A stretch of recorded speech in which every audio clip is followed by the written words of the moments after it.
à tous, nous sommes actuellement en direct du salon Materials and Light où la cérémonie des trophées Séquence Bois 2020 aura lieu d'ici quelques heures. Nous avons aujourd'hui le plaisir d'accueillir tous les lauréats des trophées Séquence Bois pour une petite interview préalable à cet événement qui promet d'être passionnant.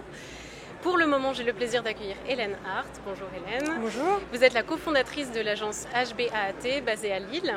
Le jury et moi-même aurons le grand plaisir tout à l'heure de vous remettre le trophée Séquence Bois de la catégorie Faible Impact, qui est une catégorie qui valorise un projet pour son faible impact environnemental et son fort impact social.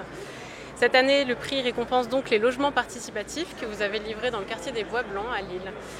Est-ce que vous pourriez nous présenter votre agence en quelques mots? Depuis quand existe-t-elle et quel projet vous affectionnez? Alors l'atelier Art Berthelot a été créé en 2011. C'est l'association de M. Berthelot et moi-même. On l'a créé à Lille et on travaille sur des projets plutôt dans la région. Des petits projets de type équipement où on utilise essentiellement du bois, aussi des logements, de la maison individuelle comme du logement participatif, comme cette opération dont je vais parler, mais aussi de la réhabilitation. On a pas mal d'opérations en réhabilitation sur des équipements culturels. On a livré dernièrement le pôle culturel de Montataire et l'espace des arts à Chalon-sur-Saône. Et on travaille actuellement sur l'école du Louvre à Paris. Quel est votre effectif à peu près? On est une dizaine à peu près. D'accord. Alors l'opération que nous avons primée est un projet participatif né d'un collectif d'habitants, d'une possibilité qui a été offerte par la ville de Lille. Est-ce que vous pourriez nous parler un petit peu de ce contexte particulier? Alors la ville de Lille a lancé un appel à projet en 2014 pour des opérations de logement participatif dans la ville de Lille. Elle donc a proposé des sites à des groupes d'habitants qui se sont formés pour répondre à cet appel à projet. Et donc le groupe en question était associé avec un bailleur social, Ténor Habitat. Et ils ont été retenus donc, sur le site qu'ils avaient sélectionné au Bois Blanc, qui est un site vraiment très particulier et très qualitatif pour une opération de logement participatif. En tout cas, nous, c'est ce qu'on a trouvé. Et ils ont lancé une audition pour retenir une équipe de maîtrise d'œuvre. Et c'est dans ce contexte-là qu'on a été retenus, après donc, un passage à l'oral devant le groupe qui était déjà formé. Ça, c'est important de le dire parce que ce n'est pas toujours le cas dans les opérations de participatives.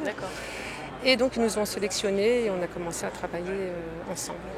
Comme vous le mentionniez, le projet est situé dans un endroit assez intéressant, à proximité d'une place et d'une église, avec une volonté de votre part assez forte d'ouverture sur la ville. Est-ce que vous pourriez nous parler de vos choix d'implantation, du rapport que vous avez souhaité tisser avec la ville, avec le quartier? Alors l'opération, elle est formée par deux bâtiments. On a un bâtiment qui est plus ouvert sur le quartier, avec notamment cet espace partagé collectif au rez-de-chaussée. Et ça, c'est un souhait des habitants, c'est que cet espace-là soit ouvert sur les espaces publics de la ville. Ce premier bâtiment sur la rue des Bois Blancs est un bâtiment qui vient s'inscrire dans un tissu urbain plutôt de résidence. Et on a prolongé ce tissu avec une construction en R+2 comble qui a une forme, un gabarit qui prolonge vraiment les gabarits existants. En fond de parcelle, donc orienté nord-sud, on a pris le parti d'installer là un volume en R+3 plus important, assez rationnel dans sa structure, occupé par six logements. Et qui vient répondre à une opération de logement de promoteur qui était en cours de chantier derrière. Voilà, donc on répondait un peu au contexte existant. Mais avant tout, les habitants souhaitaient avoir un jardin partagé. Donc l'implantation a aussi permis de créer cet espace central qui est aussi un espace d'entrée. C'est-à-dire que le jardin, c'est l'accès principal et à partir de là, on dessert donc, ces deux bâtiments et le local vélo qui se situe aussi dans le jardin. C'est un et projet, une orientation bioclimatique Oui. qui est importante aussi, en fait, et qui nous a permis d'avoir des logements traversants nord-sud. Ça, c'est un souhait des habitants et des orientations sud occupées par des séjours qui donnaient sur le jardin.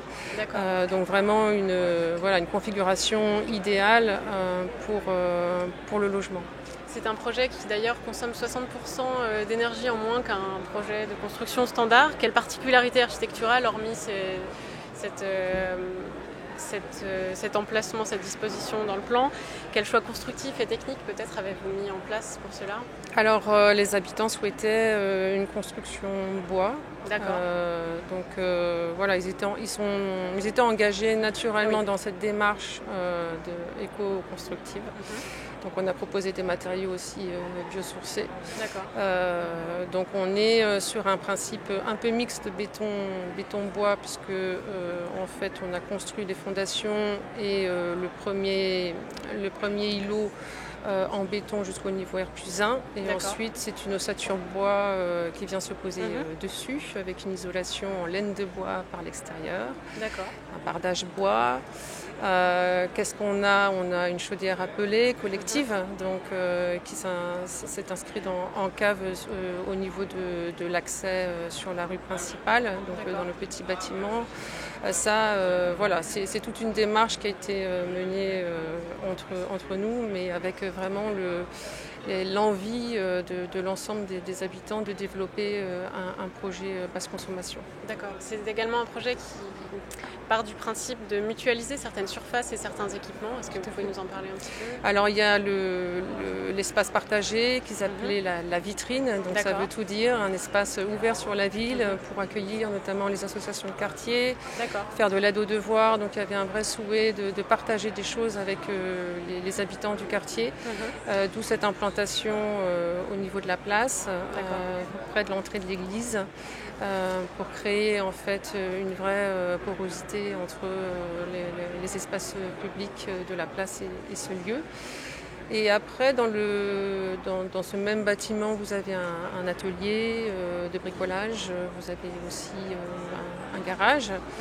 Dans le jardin, le garage à vélo. Et dans le bâtiment en fond de parcelle, on retrouve une chambre d'amis. Donc ça aussi, c'était un souhait des habitants, de pouvoir accueillir un parent, des amis de manière libre. Et une buanderie pour laver le linge ensemble, voilà, et apporter de la convivialité dans les espaces communs, les coursives, le jardin, voilà, créer en fait des moyens de se rencontrer et de partager des moments ensemble. Donc ces espaces, les terrasses ont toujours été réfléchis dans cette idée de partage et de rencontre. Et on a des vis-à-vis, mais c'est des choses qu'on peut assumer dans le cadre d'opérations spécifiques comme le logement participatif, où les habitants souhaitent vraiment partager des moments de vie. Félicitations pour ce beau projet. Hélène Arche, je vous remercie de nous avoir accordé cet entretien et je vous dis à tout à l'heure pour la cérémonie. Dans quelques minutes, je recevrai l'équipe lauréate de la catégorie mixité de matériaux. Restez avec nous pour découvrir tout le palmarès des trophées Séquence Bois. A tout de suite.